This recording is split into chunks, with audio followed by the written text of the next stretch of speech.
này lấy do là mỏ nó mà do là mỏ biết đặt do xong rồi do từ cháu cầm nói xin đi con mơ mà prao mốt mà mua cho tôi là mỏ nó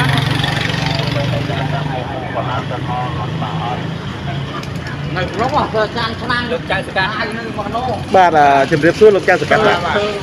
hay ta chụp vuaไปchia pro rot អាណាធិបតេយ្យបែបនេះដែលគាត់នៅក្រោមស្ពាននេះលោកចៅសកាត់មកប្រមូលផ្ដុំពួកគាត់ប្រហែលលើកប្រហែលសាហើយដែរលោកចៅសកាត់ យ៉ាងនិយាយថានេះលើកទី1ឯងដែលខាងសង្គមកិច្ចយកឡានមកដឹកណាតែសម្រាប់សង្កាត់ហ្នឹងគឺបានដេញរាល់ដងហ្នឹងដេញពួកគាត់អត់ឲ្យមកនៅនេះទេតែគ្រាន់ថា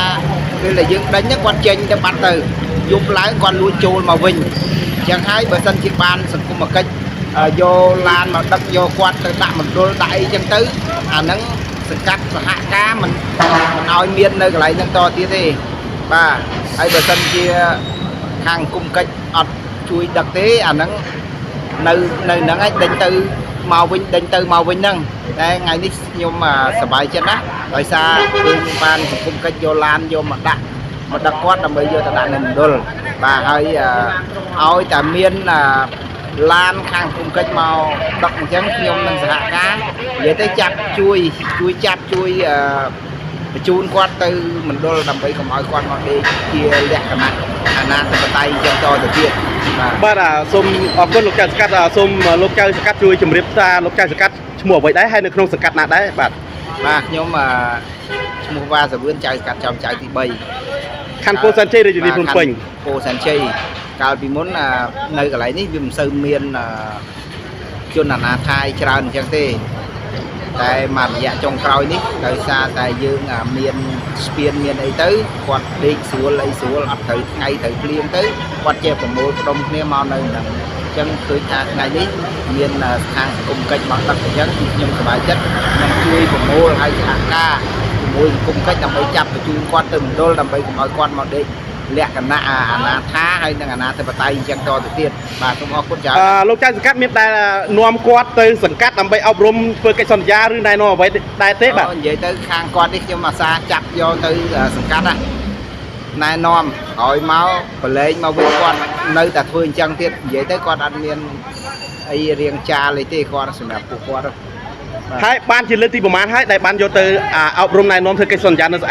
សង្កាត់របស់លោកនិយាយទៅច្រើនដងមិនមែនតែម្ដងពីរដងទេបាទគឺច្រើនដងហ្នឹងប៉ុន្តែគ្រាន់ថាយើងវាអត់មានកន្លែងយកទៅដាក់គាត់បើសិនជាមានយកកន្លែងទទួលគាត់ខ្ញុំមិនឲ្យមានអញ្ចឹងទេបាទគឺឲ្យមានអញ្ចឹងទេឃើញថាអាក្រក់មើលណាអញ្ចឹងហើយលោកចៅសង្កាត់មានដែលសហការទៅខាងសង្គមកិច្ចបានប្រហែលលើកប្រហែលសារដែរបាទនឹងទៅឃើញលើកទី1តែខាងសង្គមកិច្ចមកដឹកហ្នឹងតែលោកចៅសង្កាត់មានបានរាយការណ៍ទៅបានប្រហែលលើកដែររាយការណ៍ច្រើនដងហើយតែគ្រាន់ថាវាអត់មានចំណាត់ការតែឃើញថ្ងៃហ្នឹងឯងដែលឃើញខាងគុំកិច្ចគាត់មកទទួលដឹកបញ្ជូនយកទៅខាងសង្គមកិច្ចយកទៅហើយលោកចៅសង្កាត់មានអ្វីណែនាំដល់ប្រជាពលរដ្ឋក៏ដូចជាខាងសង្គមកិច្ចមានអីសម្រាប់ប្រជាពលរដ្ឋគាត់អត់មានបញ្ហាទេតែសម្រាប់តែជនអនាថាតែគាត់មកណាស់នៅទៅអញ្ចឹងអ្នកប្រជាពលរដ្ឋនៅក្នុងមូលដ្ឋាននេះគាត់អត់មានបានអីមកហើយប្រជាពលរដ្ឋមានតែប្តឹងមកលោកចៅសង្កាត់ពីរឿងជនអនាថាទៅអុកឡុករំខានដល់ពួកគាត់ទេមានណាជនអនាថាហើយលោកចៅសង្កាត់មានវិធានការតាមសំណើសំណូមពររបស់ប្រជាពលរដ្ឋទេធ្វើតាមសំណើរបស់ប្រជាពលរដ្ឋយើងចុះទៅភ្លាមអញ្ចឹងដើម្បីចាប់បញ្ជូនយកទៅសង្កាត់ទៅប៉ុន្តែយើងតាក់ទងទៅខាងសង្គមកិច្ចដើម្បីឲ្យគាត់មកជួយដឹកនេះជាលើកទី1ណាបាទហើយលោកចៅសង្កាត់សង្ឃឹមថាខាងសង្គមកិច្ចនៅសហការជារឿងរហូតណាការតទៀតបាទអរគុណ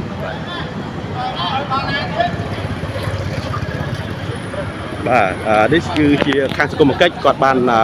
សហការជាមួយសង្កាត់ចំចៅ3នៅក្នុងភូមិព្រៃទៀបព្រៃស្វាយបាទភូមិព្រៃស្វាយសង្កាត់ចំចៅ3ខណ្ឌពោធិ៍សែនជ័យរាជធានីភ្នំពេញដើម្បីប្រមូលផ្ដុំជនអនាថាអញ្ចឹងហ៎ហើយគាត់ថាជាជនអនាថាឬហៅថាម៉េចបាទប្រមូលជនអនាថាបាន13នាក់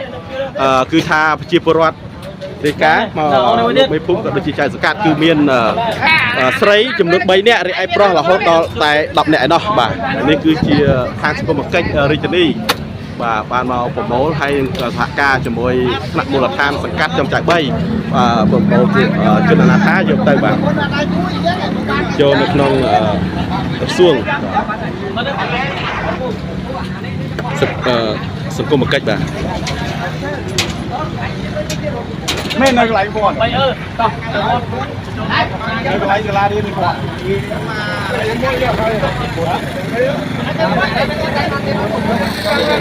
កន្លែងបងនឹងសាលារៀន